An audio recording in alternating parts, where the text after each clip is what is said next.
Hello friends, welcome to my YouTube channel सब friend. ये तो शुरू करते हैं आज का लेक्चर। इस लेक्चर में आप लोग को बताने वाला हूँ कि आप एनडीए 500 प्लस कैसे अचीव कर सकते हैं। देखिए, how to score 500 plus in NDA. आपको 500 प्लस स्कोर करने के लिए स्ट्रैटेजी बनाना पड़ेगा, जो आपको फॉलो करना पड़ेगा, क्योंकि आप जान चुके हैं बॉयज का सीट बहुत कम हो चुके हैं। गर्ल्स को 35 सीट मिल रहे हैं, तो बॉयज के सीट तो बहुत कम हो चुके हैं। कम हुए हैं तो कंपटीशन क्या हो गया, बढ़ गया। कंपटीशन तो बढ़ चुके हैं, तो आप इसको कवर करने के लिए आपको आपको रिटर्न में मैक्सिमम स्कोर करना पड़ेगा ना, तभी आपका सिलेक्शन होगा। क्योंकि आप एसएसबी में नहीं जानते आप कितना स्कोर कर सकते हैं, लिखने रिटर्न में तो आप जानते हैं ना हम इतना स्कोर हम कर सकते हैं। तो आपको मोर फोकस रिटर्न पे करना होगा, क्योंकि आपका जितना स्कोर आया, यदि किसी कोई अलग बंदा है उसको भी इतना स्कोर आता है और उसको ज्यादा यदि रिटर्न में है तो वो सिलेक्ट होगा, आप सिलेक्ट नहीं होंगे। तो आपको रिटर्न में अच्छा स्कोर करना पड़ेगा, 500 प्लस तो करना ही पड़ेगा। देखिए, जैसे मैथ होते हैं 300 मार्क्स का, जीएटी होते हैं 600 मार्क्स का, टोटल 900 मार्क्स। एसएसबी हटा दीजिए, एसएसबी तो अलग है।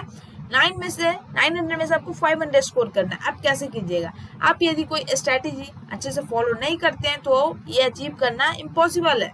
आपको अच्छे से डेली, अब टाइम भी कम बचिए, आपको अच्छे से फॉलो करना पड़ेगा स्ट्रेटेजी वाइज, जिससे आप 500 प्लस अचीव कर सकते हैं। आप कैसे अचीव करिएगा बताता हूँ। देखिए, जीएटी है, इंग्लिश, साइंस, जीएस आते हैं ना, 3 सब्जेक्ट। आपको यदि टोटल जीएटी है 150 क्वेश्चन, आप कम से कम 90 क्वेश्चन करते हैं तो आपको कितना हो जाएगा, 90 इंटू 4 360 में। यदि आप 100 करते हैं तो आपको कितने हो गए, 400 हो गए। आपको कम से कम 110 से 120 के बीच में क्वेश्चन को सॉल्व करना होगा। यदि आपका गलत भी हो गया, कुछ निगेटिव मार्किंग भी चला, 100 निगेटिव मार्किंग चलता है ना, तो चला तो भी आपका 90 क्वेश्चन सही होना चाहिए, तो आप इसमें अच्छा स्कोर कर सकते हैं। आपको एक्सीलेंस नहीं बनना, आपको एवरेज बनना है। आप यदि साइंस इंग्लिश सोचते हैं कि इंग्लिश में 50 आउट ऑफ 50 हम ला दें, साइंस में नहीं लाते हैं, जीएस छोड़ देते हैं, तो ये नहीं हो पाएगा। आपका एनडीए क्लियर नहीं, आपको एवरेज बनना पड़ेगा, जिससे आपका एनडीए क्लियर होगा।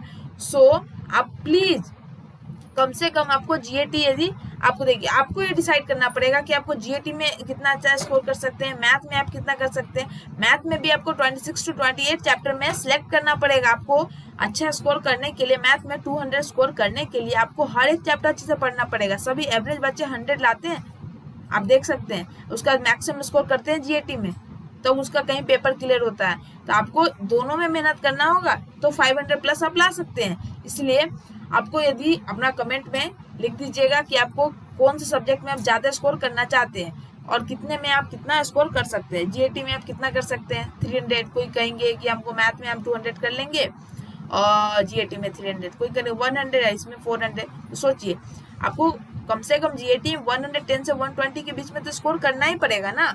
इसलिए आप अच्छे से सभी चीज को फॉलो कीजिए। यदि आपको कोई भी चीज डाउट हो, किसी चीज की जरूरत हो, तो आप कमेंट में लिख दीजिए या इंस्टा पे मुझे मैसेज कर सकते हैं, वहां पे मैं आपको बता दूंगा। तो thank you for watching, don't forget to like, comment and subscribe. इस चैनल को सब्सक्राइब और शेयर करते रहिएगा और अपना कमेंट लिखना ना भूले। थैंक यू, जय हिंद, जय भारत।